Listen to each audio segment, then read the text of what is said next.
মায়েরা একটু করতালি দেবেন, ঘুম পেয়ে যাবে। হরিবল, অনেক রাত হয়ে গেছে, ঘুম ধরতে পারে। করতালি দেবেন প্রত্যেকে, দেখবেন ঘুম আর থাকবে না।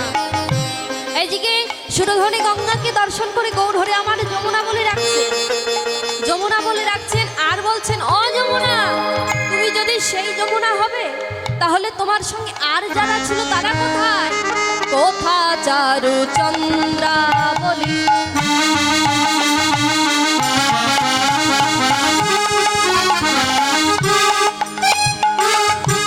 কোথারে সেই জল কেলি, কোথা চারু চন্দ্রাবলী, কোথারে সেই জল কেলি, কোথা চারু চন্দ্রাবলী,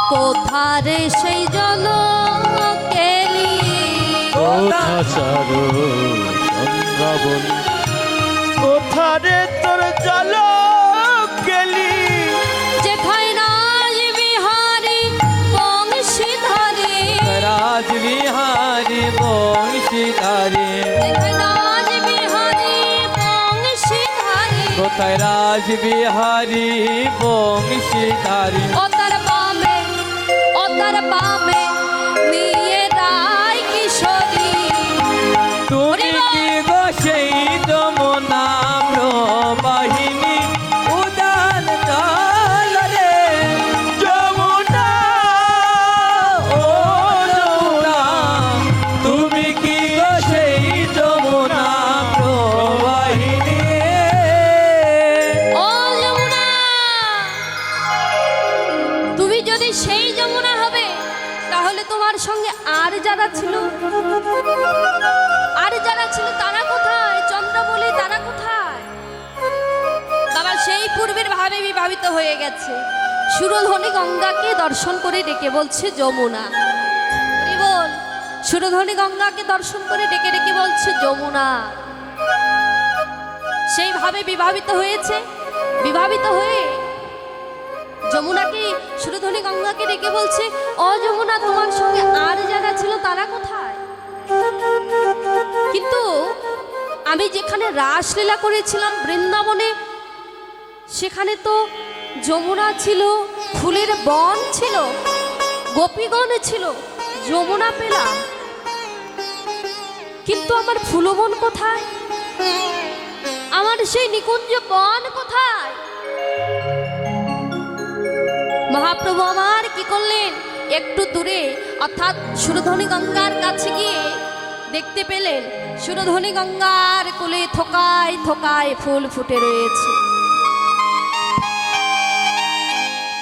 সকল অন্তরঙ্গ ভক্তগণদের নিয়ে গৌর হরি আমার সুরধনীর গঙ্গার কোলে গেলেন। সেখানে গিয়ে দেখছে বাবা কত সুন্দর থোকায় থোকায় ফুল ফুটে রয়েছে। সেই ফুল দর্শন করে আমার মহাপ্রভু ছুটে গিয়ে সেই ফুলগুলোকে জড়িয়ে ধরে বলছে,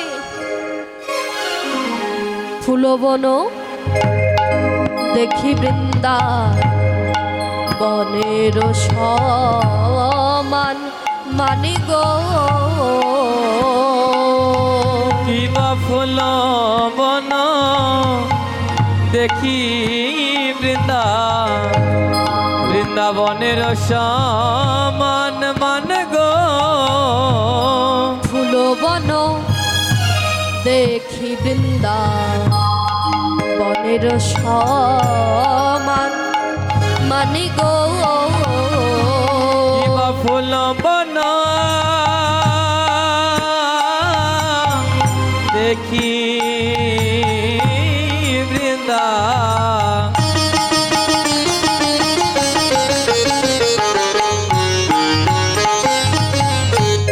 বৃন্দাবনের সমান মানে গো, কিবা সহচর কন গোপী করে অনুমান মানে রে, কিবা সহচর গণ গোপী করে করে অনুমান মানে গো সহচর কোন গোপী করে অনুমান মানে রে সহচর কোন গোপী করে অনুমান মানে গো। এই তো সেই বৃন্দাবন, এই তো সেই বৃন্দাবন, এই তো সেই বৃন্দাবন, আরে এই তো সেই বৃন্দাবন, হেরি গোড়া ফুলবন, এই তো সেই বৃন্দাবন, ওরে হেরি গোরা ফুলবন, এই তো সেই বৃন্দাবন, হেরি গোড়া ফুলবন, এই তো সেই বৃন্দাবন, আর হেরি গোরা ফুলবন, এই তো সেই বৃন্দাবন। হেরি গোড়া ফুলবন, পূর্ব লীলায় উদ্দীপন, হেরি গোরা ফুলবন, পূর্ব লীলায় উদ্দীপন, হেরি গোরা ফুলবন, পূর্ব লীলার উদ্দীপন, হেরি গোরা ফুলবন, পূর্ব লীলার উদ্দীপন, হেরি গোরা ফুলবন, পূর্ব লীলার উদ্দীপন। ফুলেরাই তো সেই বৃন্দাবন, ফুলে সহচর কন কবি করে অনুমান মান গো, করে অনুমান। এই তো সেই বৃন্দাবন, এই তো সেই ফুলের বন, কিন্তু যমুনা পেলাম, ফুল বন পেলাম, কিন্তু আমার সেই গোপীগণ কোথায়? কিন্তু আমার সেই গোপীগণ কোথায়?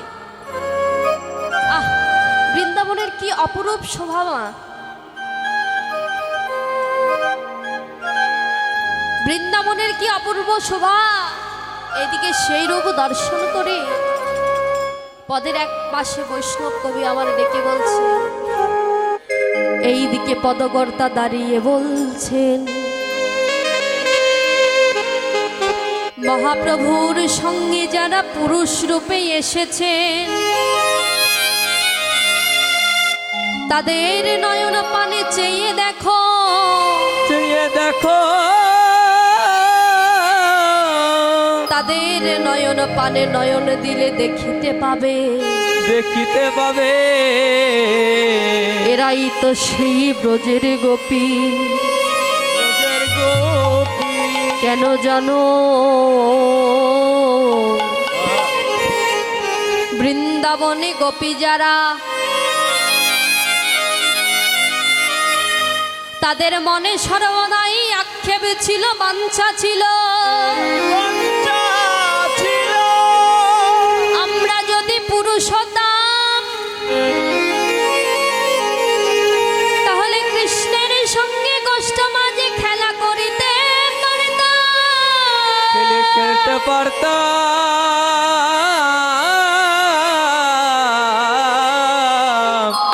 কিন্তু নারী কুলে জন্ম পেয়েছি বলে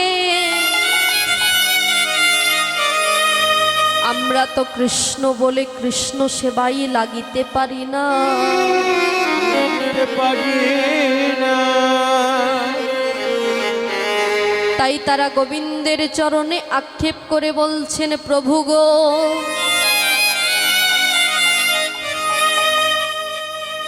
এরপর কখনো কোনো দিন যদি কোনো কুলে জন্ম দাও, জন্ম দাও, যদি কখনো এর পরে মানব কুলে জন্ম দাও, প্রভু গো,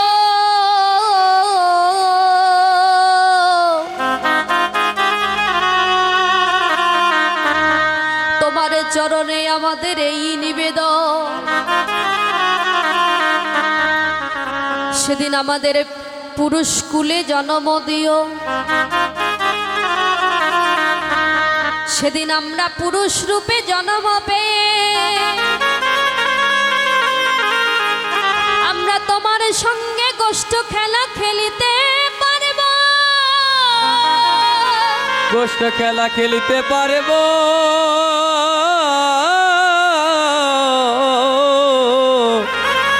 প্রভু গো।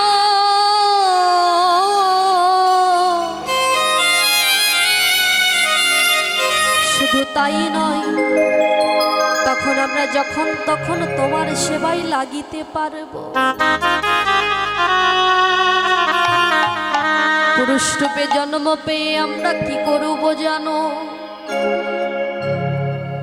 আমরা পথে পথে কৃষ্ণ না